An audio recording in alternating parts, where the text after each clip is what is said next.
Сайн байцгаана уу? Та бүхэндээ бичлэгийг үзэж байгаа үеийн мэндийг хүргэе. Өнөөдөр та нарт нэгэн гайхалтай түүхийг ярьж өгөхөөр бэлтлээ. Таалагдана гэдэгт найдаж байгаа болохоор лайк болон subscribe дараарай. Энэ зураг зарим үзэгчдэд маань тань санагдаж байгаа бах. Тэгэхээр та нар Британий Шиндлер гэж нэрлэгдсэн Николас Винтоны гайхамшигтай түүхийг сонсно. Тэр бол жирийн нэг хүн биш. Тэр бол жинхэнэ баатар юм. Энэ хүн нэгэн гайхамшигыг бүсэн бөгөөд дэлхийн 2 дугаар дайны үед 669 хүүхдийг бүхлээс аварсан. Гэхдээ энэ хүү түүх маань 50 гаруй жил нууц хэвээрүүлсэн. Түүний жинхэнэ овог Вентон биш харин Вертен байжээ. Түүний эцэг эх герман гартай еврей хүмүүс байсан ба тэр үед Германд еврей хүн байх тийм таатай байгаагүй учраас 1907 онд түүнийг төрхөөс 2 жилийн өмнө Английн Лондон хотод очиж суурилсан байна. Энд очиод тайван амьдрахын тулд овгоо сольж Вертен гэдэг овгоо Вентон болгожээ. Он жил өнгөрөх тусам Николас даруухан дуу зүйтэй олонний анхааралд байх дургүй хүү болж өссөн байна. Вентоны гэр бүл сайхан амьдарч байлаа. Тэр математик, геометрийн хичээлдээ сайн байсан ч 16 наснда сургуулаа орхисон байна. Учир нь 1926 онд нэгэн банкнд сайн дурын ажилтан болсон. Энэхүү сайн дурын ажлыг хүний аав санхүүжүүлж байсан бөгөөд хүүгээ банкир болгохыг хүсэж байсан бол Николас өөрөө өмгөөлөгч, хуульч болохыг илүүд үзэж байсан юм. 1938 оны сүүлчээр Николас Чехословакийн нийслэл Прагад еврейчүүдийн бууны байгууллагад ажилладаг нэгэн найзаасаа дуудлага хүлээн авдаг ба найз нь хэлэхдээ германчууд еврейчүүдийг хоморголон баривчилж байна. Чехословакт юу болох, еврейчүүдэд ямар аюул нүүрлэх нь цаг хугацааны л асуудал болоод байна хэмээдэг. Ингээд тэр яарвчлан Праг хот руу явдаг. Тэр тэнд очсон даруйдаа нөхцөл байдал бодсноос аимшигтай байгааг олж харсан байна. Ингээд тэр тэнд байсан хүүхдүүдийн хувь заяаны төлөө ихэд санаа зовж тэднийг аврахын тулд ямар нэгэн зүйл хийх ёстой гэдгээ ухаарсан аж. Энэхүү Чехийн Кендер транспорт нэртэй аврах ажиллагаа эхэлсэн түүхтэй. Николас өөрийн хамтран ажиллагчдтайгаа Прагад буудалсан чочод буудалд хүүхдүүдэд аюулгүй газар байлгахыг хүсэн еврей хүмүүстэй уулзаж бүртгэл үүсгэж эхэлсэн. Жагсаалтанд 6000 гаруй хүүхдийн нэр бичигдсэн байв. 3-7 хоногийн дараа тэр Лондон руу буцаж хүүхдүүдийг хүлээн авах гэр бүлүүдийг хайж олох, тэднийг Британи руу аюулгүй нэвтрүүлэх арга замыг эрэлхийлж байлаа. Энэхүү үйл ажиллагаагаа үр дүнтэй болгохын тулд дэлхийн олон улсуудад элчин сайдын яамдад тусламж хүссэн загтал илгээсэн ч бүгд л татгалзсан хариу өгсөн байна. Гэхдээ Их Британи болон Швед хоёр улс хүлээн зөвшөөрсөн. Их Британийн засгийн газар хүүхдүүдийг хүлээн авахыг зөвшөөрсөн ч замын зардлыг гаргаж чадахгүй гэдгээ илэрхийлсэн байна. Тиймээс Николас бүх зардлыг өөрөө даахаар болсон ба нэг хүүхдийн зардал нь 50 фунт стерлингтэй тэнцэж байв. 1939 оны 3 дугаар сарын 14 Праг хотын вокзал дээр Николас анхны галт тэргэндээ 100 гаруй хүүхдийг суулгаж явуулж чадсан. Гэсэн ч нэг том асуудал байсан нь галт тэрэг нацист Германы нутгаар дамжин өнгөрөх ёстой байлаа.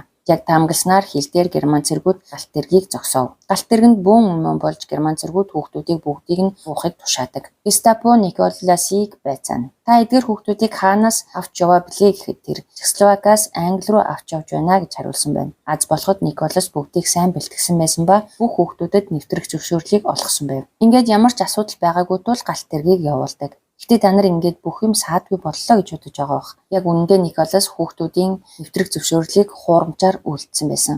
Учир нь Их Британи хүүхдүүдийг хүлээн авахаа зөвшөөрсөн байсан ч асуудал нь аль бие усны бичиг баримт маш удаашралтай байсан явдал юм. Тиймээс тэр хэтэрхий оройтвол хүүхдүүд аюулд орох учраас айсандаа хуурамч бичиг баримт хийж хүүхдүүдийг аль болох хурдан явуулахыг хичээжээ. Гэтэ энэ зал нь Англид үйлчлэх болов. Галт тэрэг Лондонд ирэхэд гайлын ажилчид юу ч анзаараагүй тул хүүхдүүд амжилттай нэвтэрч чадсан байна. Энэ нь Николасын хувьд асар том амжилт байсан ба бүх хүүхдүүдийг англи гэр бүл дөрвүүлж толгой хорогдох орон байр, хоол унд хамгийн гол нь хайр халамжийг олгож чадсан. Тэр бол баатар. Гэхдээ бүх хүмүүс тэгж бодоогүй. Энэ мэдээг сонсоод еврей нийгэмлэгийн ихэнх нь ихэд уурлаж эсэргүүцэж байв. Юу вэ гэхээр Николас эдгээр еврей хүүхдүүдийг Христийн шашинтай Их Британд ганцхан зорилгоор авчирсан. Тэр бол тэднийг Христийн шашинд оруулахыг хүссэн гэж буруутгасан байна.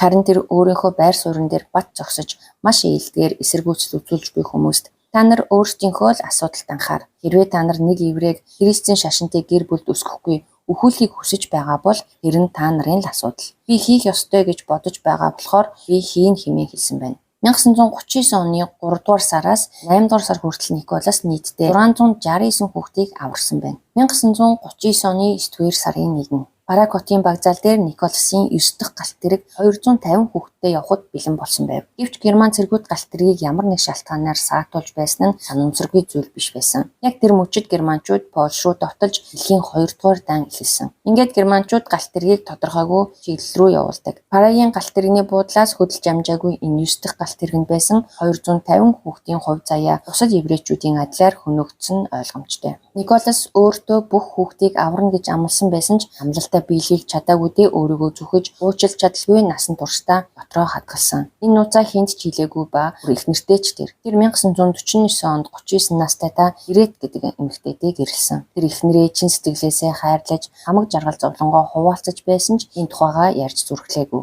Энэ хүү сэтгэл өвдгөм нууцаа нэгэн чомдаангийн дээврийн хүндэд хав дарсан байдаг. 1988 оны тэр нэгэн өглөө түүний эхнэр нь санамсаргүйгээр тэрхүү чамдааныг олж нээдэг. Дотор нь нөхрийнх нь аварсан 669 хүүхдийн нэрсийн жигсаалтууд гэрэл зурагнууд тэмдэглэлийн дэвтэрт хадгалаастай байв. Гэрээд маш их цочирдож гайхаж хүлээж авсан ч тэр даруйдаа Николаст хэлсэнгүй. Тэрээр нэгэн гайхалтай санаа олсон нь BBC телевизтэй холбогдож тэмдэглэлийн дэвтрийг өгсөн байна. Телевизийнхэн Николасын түүхийг судалж аврагдсан хүүхдүүдийг нэвтрүүлэгт үзэгчдийн хуваар оролцуулсан байдаг. Энэ үед Николас 80 настай байсан бөгөөд тэр дэлхийн 2 дугаар дайны үеийн энгийн нэг телевизийн нэвтрүүлэг гэж бодож байв. Гэсэн ч тэр удалгүй энэхүү шууд нэвтрүүлгийн гол баатар нь өөрөө гэдгийг ойлгох болно. 50 жилийн дараа аврагдсан хүүхдүүд анхудаа өөрсдийнх нь амийг аварсан хүнтэй нүүр тулан уулзаж байна. Николас их даруухан хүн ч гэсэн энэ удаа сэтгэл хөдлөлөө нууж чадсангүй. 2003 онд Николас Вентоныг Английн хатан хаан 2 дугаар Элизабет хааны баатар золоор шагнасан байдаг. 2009 оны 9-р сард Бараг хотоос сүүлчийн галт тэрэг хөдөлснөөс хойш 70 жилийн дараа Вентоны галт тэрэг гэж нэрлсэн нэгэн галт тэрэг Барагаас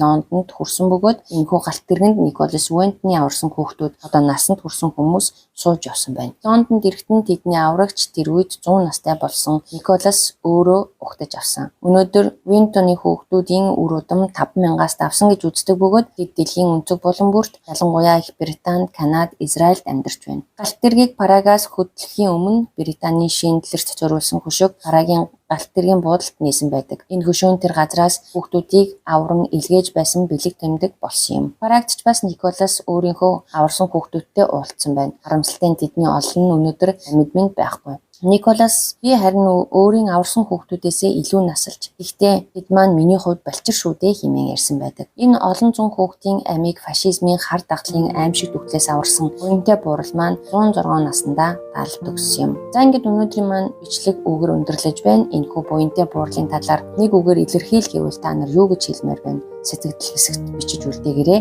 Бүгдээрээ дараагийн нэгэн сонирхолтой бичлэгээрээ уулзлаа. Түр баяртай.